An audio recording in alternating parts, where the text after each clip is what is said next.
I think it's pretty safe to say that when we examine the Skywalker saga, by far, one of the fan-favorite characters out of all the Star Wars movies is, of course, Emperor Palpatine, portrayed by Ian McDiarmid, that was created by George Lucas with The Empire Strikes Back and Return of the Jedi. This is Mike Zero. Make sure to subscribe if you are new to the channel for future Star Wars content.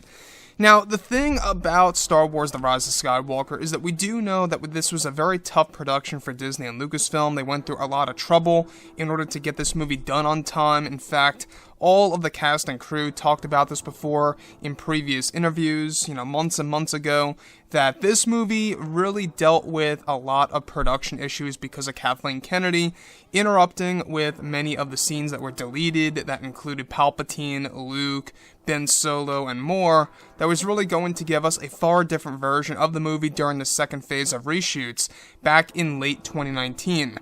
Now, with that being said, the thing about Kathleen Kennedy is that, yes, she was the one directly responsible for really changing many aspects of the film, and it's one of the main reasons as to why in the first and second acts of this movie, it does in fact feel very convoluted and feels very rushed. I think a lot of you guys will agree with me on this, right? So, with that being said, the thing that really does intrigue me the most is, of course, what could have been before the reshoots and the rewrites, and exactly what Ian McDiarmid had to say about Kathleen Kennedy's leadership and exactly what she actually had to do with Palpatine's portrayal in the movie. Now, on top of all this, what's really intriguing is that now that both Disney and Lucasfilm are finished with the Skywalker saga, they are focused on the new Star Wars trilogy of films, as well as the new Star Wars universe. Currently, Disney has multiple plans in order to reunite the fans around the world, by introducing them to new eras and a brand new mythology in general. However, during and after the premiere for The Rise of Skywalker, many interviews were given to the creators of the sequel trilogy, including Ian McDiarmid, who portrayed Palpatine in The Rise of Skywalker. It said that at one point in time, Ian was questioned about Kathleen Kennedy's leadership over at Lucasfilm, and that he went on to explain that Kathleen Kennedy was very strict with how Palpatine was portrayed. Recently, when Ian was questioned about Palpatine being a clone, Ian went on to reveal that Kathleen Kennedy at the time during production did not have a concrete idea of exactly how Palpatine returned, and that they tested multiple scenes for an explanation of his return in the movie, all of which were deleted and even played a role in the delay for the novelization for the film. Ian went on to state that Kathleen Kennedy was the one who did not want Palpatine to explain exactly how he returned, and that she deleted many of the Palpatine scenes in the movie in order to make him feel more mysterious. Not just that, but also Ian McDiarmid revealed that Kennedy wanted Palpatine to be a very weak and vulnerable character for the majority of the movie to show a more frail side of Darth Sidious, and that originally, Palpatine was going to be very strong as a villain from start to finish. Kennedy changed that during the second phase of reshoots. So, the thing here, the fact that this played a major role in the delay for the novelization, I don't know if you guys knew this, but originally the novelization for The Rise of Skywalker was supposed to release in early December of 2019, just before the movie would actually come out, and that of course was changed all the way over to this month of 2020, of March.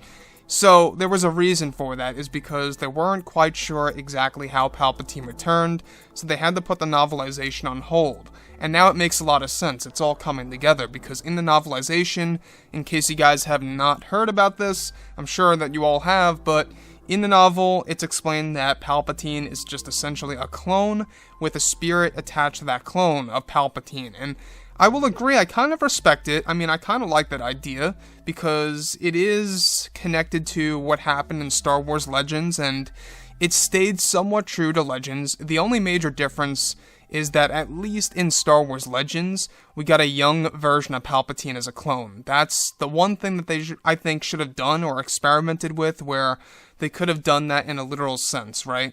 Now, they were going to do something like that, where Palpatine's spirit was going to take over a younger character, the Dark Acolyte portrayed by Matt Smith, before Kennedy deleted that scene, and they wanted to pretty much shift it all the way over to the older version of Palpatine for the majority of the film. So when Ian reveals that they really had no clue about exactly how Palpatine returned, even during production, I think that this is yet another prime example that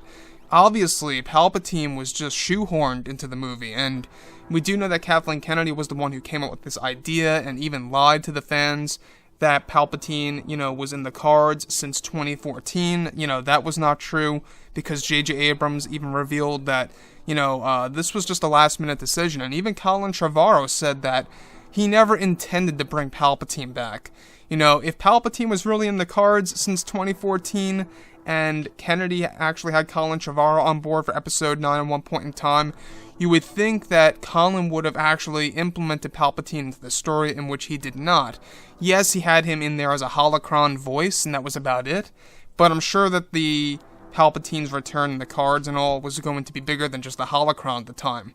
So anyways, guys, drop a comment below. Let me know what you think about all this in the comments, and if you guys did enjoy the content for today, do make sure to drop a thumbs up on this video to support the channel. I thank you all so very much for the kind support, and I'll catch you guys next time.